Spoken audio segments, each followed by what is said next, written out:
lanjut ya guys ya. Dan sekarang waktunya bagi Yetian untuk berhadapan dengan Yaoye. Yaoye sekarang terus-terusan tuh nyerang Yetian dengan petirnya. Dengan kecepatan Yetian, ia terus menghindar. Serangan-serangan dari Yaoye ini sungguh ngeri cuy. Ya, gimana ya? Masalahnya dia tinggal nunjuk doang cuy. Petirnya udah nyerang. Jadi susah bagi Yetian buat ngedekatin Yaoye. Sementara Yetian yang masih kabur-kaburan, Sun Feng sekarang juga mau kabur juga cuy. Bahaya kalau ia tetap di sini. Bisa-bisa dia kena serangan juga kan. Tapi ya tentulah, Yetian gak bakal tinggal diam.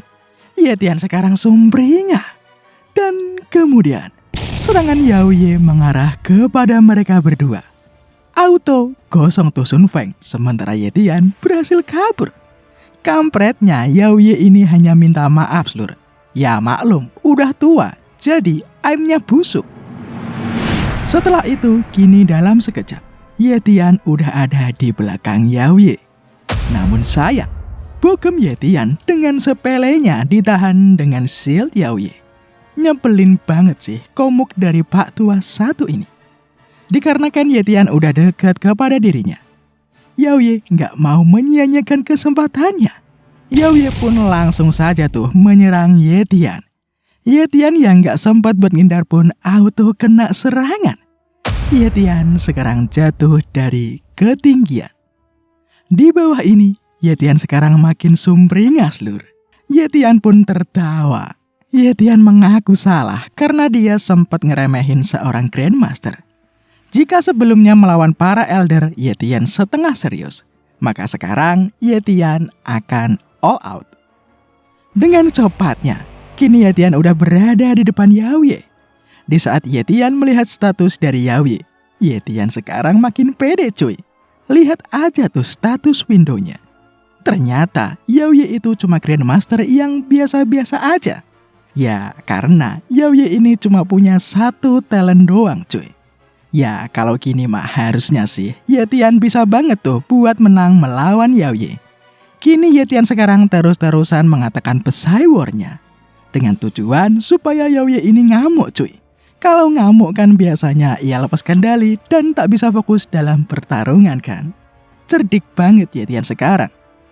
Melihat Yetian yang terus membakar emosi dari Yaoye, di sini Sun Feng malah ikut-ikutan cuy. Nyari mati dia. Sun Feng pun memperingatkan Yaoye agar jangan kemakan omongan Yetian. Yetian itu arogan. Langsung tuh Yaoye pun kini menyerang Yetian secara mendadak.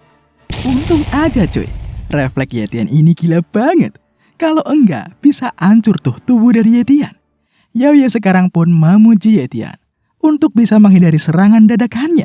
Yetian boleh-boleh juga ternyata. Jelaslah Yetian gak mau kalah cuy. Dalam sekejap Yetian udah ada di belakangnya lagi. Tendangan Yetian kena mulus ke wajah Yaoye cuy. Tapi bangkeknya Yaoye sekarang sama sekali gak ngerasa seluruh. Bergeming pun kagak. Dia gak tahu sekarang Yetian mau meningkatkan kekuatannya. Berkat bakat kekuatannya, Yetian berhasil membuat Yaoye tersungkur. Jelas sok cuy si Yaoye. Yetian meningkatkan kekuatannya dalam sekejap saja. Baru aja Yaoye bangun, kini ia harus dihadapkan dengan serangan Yetian lagi. Brutal banget cuy MC kita satu ini. Mobil pun dilempar. Sekarang Yaoye pun menggunakan mental ability-nya. Tubuh Yetian kini ditarik sama Yaoye. Yaoye kini siap dengan bogem mentahnya. Yetian kena hantam lagi. Tapi tidak cukup sampai situ. Dengan menggenggam kaki Yetian, Yaoye sekarang membantingnya ke tanah. Dan untuk penutupannya, kini Yaoye pun menggunakan lightning escape-nya. Serangan Yaoye sungguh mengerikan. Serangan-serangan mematikan dari Yaoye ini membuat Yetian seketika terkapar. Jelas melihat Yetian yang sudah tak berdaya, Yaoye pun merasa bila inilah akhir dari pertarungan mereka. Sun Feng pun tertawa. Ia mengira Yetian telah tiada cuy. Di saat Sun Feng menghampiri Yaoye, tiba-tiba saja Yaoye kini mulai batuk-batuk. Darah keluar dari mulutnya. Yaoye tak menyangka ia bisa terluka. Karena gak mau ambil resiko, Yaoye pun akan menyerahkan sisanya kepada Sun Feng. Ia mau pergi cuy buat ngehil dulu. Kalau dibiarin, bisa-bisa nanti lukanya malah tambah marah dan bisa merusak kultivasinya. Menerima perintah itu, Sun Feng auto nurut cuy. Ya gimana gak nurut sih? Baru dicengkram gitu aja. Udah gemeter semua tuh tubuh dari Sun Feng. Lemah banget dia. Dikarenakan Yetian sudah tak berdaya ini, Sun Feng jelas belagak coy. Tubuh Yetian kini diinjak-injaknya. Berbagai umpatan mulai dikeluarkan oleh Sun Feng. Tapi seketika, Yetian pun kini sadar dari pingsannya. Nah lo, auto dicengkram coy leher dari Sun Feng. Apa yang kau katakan tadi? Coba ulangi, kata Yetian. Banyak gaya sih, mamam kan sekarang. Sun Feng auto tak berdaya coy. Kemudian Yetian pun mengeluarkan belatinya. Di saat Sun Feng berteriak minta tolong, no, Yetian pun mengakhiri hidup dari Sun Feng. Makanya jangan macam-macam deh kalau berurusan sama Yetian. Kalau lemah mah mending diem aja. Setelah menghabisi Sun Feng ini, Yetian pun menggunakan talent healingnya. Semua lukanya kini sembuh total seluruh. Jelas semakin kaget si Yaoye. Padahal luka Yetian parah banget loh. Masa iya sih bisa pulih seketika? Curang banget kan? Siapa Yetian sebenarnya? Ucap Yaoye. Banyak bacot ya kan? Langsung saja tuh Yetian pun menyerang dengan breeze slash-nya. Melihat serangan Yetian, Yaoye sekarang pesimis cuy. Ia tidak bisa menghindari semua serangan ini. Tebasan-tebasan Yetian kini mulai menyayat tubuh dari Yaoye. Entah berapa tebasan tuh yang kena. Pokoknya banyak banget deh. Pakaian Yaoye sekarang seketika compang-camping. Karenanya Yaoye pun kini bertekad. Walaupun ia harus mengorbankan hidupnya, ia akan membawa Yetian mokat bersamanya. Bacot! Yetian pun menghantam Yaoye. Dikarenakan kena hantam tadi, Yaoye pun auto terkapar. Ia hanya bisa melihat bila kaki Yetian kini udah siap tuh untuk menghajarnya lagi. No, Yetian brutal cuy. Ia terus menginjak-injak wajah dari Yaoye. Diinjak-injak sama Yetian, Yaoye pun kini berteriak memanggil Limau. Protes si Yaoye. Walaupun ia sudah sekarat kayak gini, apakah Limau masih aja terus menonton? Kemudian dari atas gedung, suara santai pun kini menjawab ocehan dari Yaoye. Ia berkata, padahal dia sudah memperingatkan agar lebih sopan karena mereka ini adalah tamu. Dengar tuh cuy, kalau bertamu jangan belagak ya guys ya. Sekarang ini Yetian tak menyangka cuy. Padahal Pak Tua satu itu ada di dekat mereka loh. Tapi Yetian sama sekali tak merasakan hawa keberadaannya sedari tadi. Muncul satu lagi nih, Grandmaster yang kuat cuy. Melihat itu, Yetian makin sumringah. Ia berkata, apa kau mau membuat masalah juga ha? Tapi ternyata Limau gak mau ikut seluruh. Ia gak mau ikut campur dengan masalah mereka berdua. Limau hanya mau nonton saja. Walaupun Limau dan Yaoye berasal dari base yang sama, mereka tak berada di pihak yang sama. Jadi Yetian boleh lakuin apa aja yang ia mau. Mau dimatikan, ia terserah. Dikarenakan telah dibuang sama Limau, jelas saja Yaoye pun ngamuk cuy. Karena sudah di ujung tanduk, maka Yaoye pun sekarang berniat untuk menyeret Yetian mati bersamanya. Dengan eksplosif secret tekniknya, kini Yaoye bersiap untuk meledakkan dirinya. Tapi, tentu saja bila Yetian tidak akan tinggal diam cuy. Dengan kecepatannya, dalam sekejap Yetian berhasil menebas Yaoye dengan Shadow Knife Slash-nya. Yaoye pun terkapar tak bernyawa. Kemudian, Yetian pun merasakan ada sesuatu yang terjadi pada tubuhnya. Limau sadar cuy, apa yang dialami Yetian sekarang. Yetian sekarang naik menjadi Grandmaster. Tubuh Yetian sekarang penuh dengan kekuatan. Karenanya, Limau pun sekarang memuji Yetian cuy. Ia masih tak bisa percaya bila Yetian bisa mengalahkan Grandmaster. Padahal Yetian masih berada di Elite Warrior. Nah, dikarenakan sudah sering mendengar jilatan dari orang-orang, Yetian pun kini meminta kepada Limau, sebaiknya langsung to the point aja dah. Apa mau Limau sekarang? Dengan memamerkan sedikit kecepatannya, Limau pun berkata, bila hanya keluarga Sun saja yang bikin rusuh di Lin Hai Base ini. Padahal si Limau selalu menyarankan jalan damai untuk menghadapi Lin Hai Base. Dikarenakan Yetian telah menghancurkan keluarga Sun, Limau berharap kemarahan Yetian sudah berakhir di sini. Dari sekarang, Lin Hai Base dan Tianyu Base akan menjadi rekan untuk maju bersama-sama. Dengan wajah seriusnya, Limau pun menambahkan, gimana? Yetian setuju apa kagak? Ya, kalau begitu mah Yetian setuju-setuju aja cuy.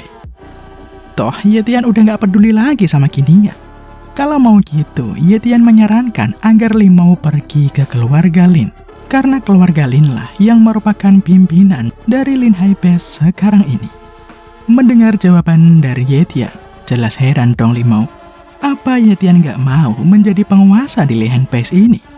Yetian pun menolak cuy. Yetian gak mau tuh ngurus hal ribet kayak gitu. Dan dikarenakan Yetian udah bosan ngomong sama Limau, Yetian pun pamit pergi cuy dengan alasan banyak urusan. Sementara itu di villa keluarga Lin, patriark keluarga Lin, Lin Wali, lagi santai sambil merawat bonsainya. Tak lama kemudian Lin Mingzi memberikan laporan bila penyebab ledakan semalam adalah ulah dari Yetian. Yetian membantai semua keluarga Sun sendirian. Auto shock cuy Lin Wali mendengar hal itu. Guntingnya pun terjatuh. Lin Wali masih tak menyangka bila masalah base mereka bisa diselesaikan sendirian oleh seorang pemuda. Dengan begini, Lin Hai Base sekarang jadi aman. Kemudian Li Mingzi pun menambahkan bila Limau juga menemui mereka sekarang. Ia masih berada di ruang teh. Ampe pusing cuy Lin Wali sekarang dengan semua yang terjadi. Tapi life must go on cuy. Jadi ia akan menemui Limau sekarang juga. Sebagai tambahan terakhir dari Lin Wali, ia memerintahkan semuanya untuk mendukung Yetian mulai dari sekarang. Dan jangan pernah berani menyakiti Yetian. Wah, Yetian sudah menjadi orang penting cuy di Lin Hai Base sekarang. Berawal dari anak yatim yang diremehkan semua orang, ia membuktikan kekuatannya untuk naik menjadi yang terkuat. Sementara itu, di Wow Pavilion, Yeyu sekarang gelisah cuy dengan keadaan kakaknya. Apalagi mereka sudah berada di sini semalaman. Tapi, mereka masih juga belum bisa bertemu dengan Yuling selaku pemimpin di sini. Karena terlalu lama ini, Gelbaf pun nanya pada Linze, apa mereka masih harus nunggu lagi? Di sini, Linze pun menyarankan coy, Kapten Gelbaf agar lebih bersabar lagi. Linze berkata bila Kapten dan Yeyu pasti pernah bertemu dengan Yuling. Jelas, mendengar hal itu, Yeyu dan Kapten pun bingung cuy. Apa maksud perkataan dari Linze ini? Dan benar saja. Tak lama kemudian Yuling pun akhirnya datang menemui mereka semua. Melihat Yeyu yang sangat mirip dengannya, jelas dong Yuling kaget cuy. Tapi tak hanya Yuling, Kapten pun sampai keder. Ia mengusap-usap matanya. Ia benar-benar tak menyangka Yeyu itu mirip dengan Yuling. Dan langsung aja tuh Linze pun menjelaskan maksud kedatangan mereka di sini. Yetian meminta Yuling untuk melindungi Yeyu cuy. Yuling pun sudah tahu. Tapi sekarang Yuling agak jengkel. Penyebabnya adalah karena ternyata Yeyu sangat mirip dengannya. Yuling sampai berpikir, apakah Yetian bersikap baik kepadanya gara-gara parasnya yang sama dengan adiknya? Aduh, udah baper ternyata dianggap adik cuy. Tapi ya sudahlah. Sekarang Yuling pun mendekat kepada Yeyu. Dikarenakan Yeyu tampak ketakutan, Yuling mencoba menenangkannya cuy. Ya namanya juga usaha kan. Kalau mau dapetin kakaknya, adiknya dulu cuy yang harus disepik. Betul tidak? Kemudian, waktu pun berlalu. Kini, dari pasar warrior di tengah hiruk pikuk pasar, Yetian yang semakin good looking telah sampai dan disambut oleh Yuling cuy. Heran Ye-Tian, ngapain Yuling kemari? Ya jelas dong, buat apa lagi kalau bukan menunggu Ye-Tian. Yuling berkata, ia sudah tidak akan berani mencari masalah dengan Ye-Tian sekarang. Karena sekarang, Ye-Tian secara tidak langsung telah menjadi ketua dari Lin Hai Base ini. Di sini, Ye-Tian pun penasaran cuy. Sebesar apa perkembangan bakat dari Yuling? Dan ternyata, perkembangan kultivasi dari Yuling sungguh gila. Ia sudah berada di tingkat atas top tier. Ye-Tian yakin, ini pasti berkat item yang didapatkannya dulu di danau. Dengan tatapan tajam penuh ketertarikan, Ye-Tian pun bergumam bila Yuling boleh juga. Ditatap dengan tajam oleh Ye-Tian, langsung salting cuy Yuling. Dan sekarang Yuling pun mengajak Ye-Tian buat jalan-jalan sebentar. Saat berdua ini, Yuling bertanya soal masa depan Ye-Tian nanti. Karena Yuling mendengar bila keluarga Lin akan membantu Ye-Tian untuk membentuk kekuasaannya. Tapi yang jelas, Ye-Tian gak tertarik cuy. Ye-Tian berkata bila ia akan pergi dari sini. Mendengar hal itu, otomatis ngedown seluruh si Yuling. Sang pujaan hati berniat untuk pergi meninggalkannya. Lalu kemudian malamnya, akhirnya Ye-Tian pun menemui Yeyu. Saking rindunya adiknya, Yeyu pun langsung menempel kepada Ye-Tian. Ye-Tian sangat berterima kasih seluruh pada Linze dan Kapten, karena Ye-Tian sudah banyak merepotin mereka selama ini. Sementara itu, Yuling kini meminta Xiaoyu untuk memanggil tetua Yuzong, karena ada suatu hal yang penting yang harus Yuling bicarakan. Maksud dari pembicaraan Yuling dan Yuzong ini adalah Yuling berniat melimpahkan semua urusan mengurus pavilion kepada Yuzong cuy. Ya intinya sih, Yuling ingin Yuzong menggantikannya.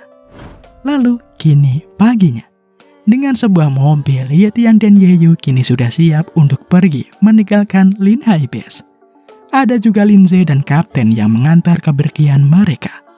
Tapi Kapten sekarang heran, nanya dia, kenapa Yuling gak datang ya?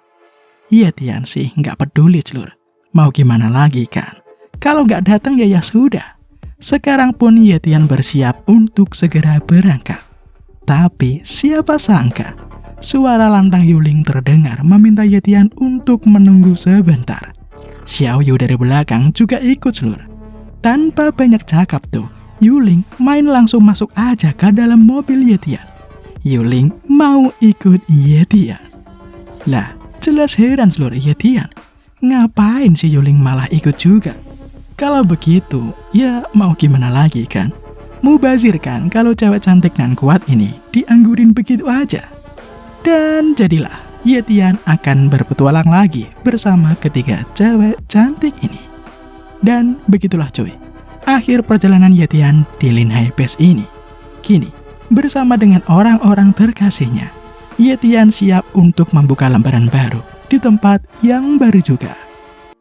Sekarang, Ye-Tian lagi OTW menuju Mohai Base cuy. Di tengah perjalanan mereka ini, Yuling memberikan info pada Ye-Tian bila di Mohai Base akan membuka Secret Realm dalam 3 bulan lagi. Nanya Yuling cuy, apakah Ye-Tian tertarik buat ikut juga? Ye-Tian yang gak tahu apa sih itu Secret Realm. Jelas ngah-ngoh lah dia sekarang cuy. Heran si Xiaoyu, Ye-Tian udah menjadi Great Warrior loh. Lah, kok bisa Ye-Tian gak tahu sih soal Secret Realm itu? Secara simpelnya, Secret Realm itu merupakan sub ruang gitu cuy. Ya, kayak dimensi lain gitulah. Kata orang-orang sih, Secret Realm ini berhubungan dengan bencana yang terjadi ratusan tahun yang lalu. Para warrior akan masuk ke dalam sana untuk menjelajah Secret Realm cuy. Karena itulah merupakan salah satu cara untuk meningkatkan kultivasi mereka. Tapi, tidak semua seniman bela diri bisa masuk ke dalamnya cuy. Secret Realm itu udah kayak dungeon gitu yang ada tingkatannya. Dan Secret Realm yang akan terbuka 3 bulan lagi hanya untuk seniman bela diri yang sudah mencapai tingkat Great Warrior saja. Kalau ada seniman bela diri yang lebih rendah ataupun lebih tinggi dari tingkatan Great Warrior, maka mereka bisa hancur cuy kalau mencoba melewati portalnya. Kuota untuk masuk ke dalam Secret Realm itu sangat sulit didapatkan cuy. Tapi tenang, Yuling dengan segala koneksinya udah mendapatkan satu slot untuk Yetian cuy. Tapi sayang, Yetian di sini menolaknya. Malas ribet dia ya kan. Lagi pula, ia nggak mau merepotkan Yuling lagi. Dikarenakan usaha PDKT-nya gagal, Yuling jelas ngambek cuy dia. Main banting setir aja nih cewek. Untung tuh mereka nggak kenapa-kenapa. Dan setelah itu, di sebuah taman yang terbengkalai, Yetian ngaso dulu cuy di sini. Sudah lama sekali rasanya Yetian tidak menghirup udara segar dengan santuy kayak gini. Tak lama kemudian, Yuling pun lagi-lagi datang menghampiri Yetian dia. Masih belum nyerah cuy nih cewek buat ngajak Yetian ke dalam Secret Realm. Yuling mulai memberikan alasan-alasan kenapa Yetian harus masuk ke dalam Secret Realm. Ini adalah kesempatan yang langka bagi Yetian. Ini sangat penting bagi Yetian. Ya aslinya sih Yetian mau-mau aja cuy buat pergi ke sana. Masalahnya dia khawatir sama adiknya. Ya tahu sendiri kan ya, Yetian itu sister komplek orangnya. Dikarenakan ini pertama kalinya mereka meninggalkan Lin Hai Base, jadi Yetian masih was-was cuy meninggalkan adiknya jauh dari pengawasannya. Mendengar alasan konyol kayak begitu, ketawa cuy si Yuling. Ai, emang dah kalau siskon. Kalau masalah Yayu mah gampang keles. Martial Pavilion milik Yuling punya cabang di Mohai Base juga. Taruh aja tuh Yayu ke sana. Tenang, semuanya bakal aman nanti. Kata Yuling cuy meyakinkan Yetian. Yah, kalau si manis satu ini masih memaksa, Yetian mana sanggup nolak ya kan? So, Yetian bakal setuju cuy. Dia bakal ikut nanti. Yetian senang banget sekarang. Dengan begini mah, Yetian bisa ngirit banyak uang cuy. Setelah mereka kembali kepada Xiaoyu dan Yeyu, Yeyu di sini berkata bila ia ingin berkeliling cuy sebelum ke Mohai Base. Ya, dikarenakan ini pertama kali Yeyu pergi jauh. Sekalian ya kan, Yeyu ingin rekreasi. Dan semuanya pun setuju cuy. Mereka bakal nurutin Yeyu. Mereka bakal singgah di mari sembari mengajak Yeyu jalan-jalan, berkeliling pegunungan. Dan tuh cuy, bermain air, gampang lah. Selain menyenangkan adiknya, Yetian juga bisa panen banyak talent baru cuy. Mantap bukan? Win-win solution cuy. Dan dengan berbagai rekreasi yang ekstrim kayak begitu, akhirnya 3 bulan pun telah berlalu. Kini, dengan naik kapal, akhirnya cuy, Yetian pun sampai di Mohai Base. Setelah turun dari kapal ini, tak lama kemudian mereka semua pun dijemput tuh sama mobil Mercy. Pelayan Yuling udah siap melayani mereka. Makin kagum cuy Yetian sama Yuling. Kayak bener dah nih cewek. Setelah penjemputnya datang, Yuling pun meminta Xiaoyu untuk menemani Yeyu ke Martial Pavilion dulu. Ia dan Yetian bakal nyusul nanti. Nah, setelah Yeyu dibawa ke tempat yang aman, so, waktunya Yuling dan Yetian menuju ke tempat Secret Realm berada. Dan sekarang, sampai tuh mereka di TKP cuy. Ada banyak orang di sini. Tak lama kemudian, semuanya heboh karena akhirnya retakan Secret Realm telah kelihatan. Di atas langit yang cerah, sebuah portal muncul cuy. Dikarenakan portalnya sangat kecil, Yetian heran sekarang. Lah, kok kecil banget gitu? Macam mana mau masuk ya kan? Yuling dengan senyum cantiknya berkata, bukan sekarang lah waktunya. Perlu tenaga seniman bela diri untuk membuka portal itu. Bingung cuy Yetian. Hah, maksudnya buka paksa gitu apa? Yaps, betul cuy kata Yetian. Cara membukanya itu harus dipaksa. Kini, ada satu orang King Realm yang udah terbang mendekati portal itu. Namanya adalah Yunhe. Orang-orang menjulukinya King Yunhe. Melihat ada orang yang lebih kuat dari Grandmaster, Yetian jelas tercerahkan cuy. Masih ada tingkatan yang lebih tinggi lagi ternyata. Yetian penasaran sekarang, bagaimana caranya tuh orang buat buka portalnya. Kini, dengan satu jari telunjuknya, dengan senyum sumringahnya, jari Yunhe jadi gede begitu cuy. Inilah teknik rahasia milik King Yunhe. Yo. Dengan satu hantaman doang, perlahan portalnya retak cuy. Kemudian portalnya pun akhirnya terbuka. Semua orang kini bersorak. King Yunhee sungguh luar biasa. Setelah portalnya terbuka, turun tuh si King Yunhee cuy. Jelas Yetian sekarang kepo. Bakat apa aja yang dimiliki sama orang OP1 itu. Dan jelaslah bila bakatnya emang bukan kaleng-kaleng cuy. Di luar Nurul emang. Maka dari itu, Yetian jelas sumringah. Berkat King Yunhee, Yetian sekarang jadi bisa menyalin bakat kultivasi tingkat extraordinary. Mantep bukan? Yetian jelas makin OP cuy. Apakah nanti Yetian bisa setara ya sama King Yunhee? Sayang cuy, mentok di sini. Jadi kita harus nunggu lagi ya guys ya. Jangan lupa like-nya cuy, biar Mimin semangat ngupload kontennya. Mimin KTK pamit, see you in the next video.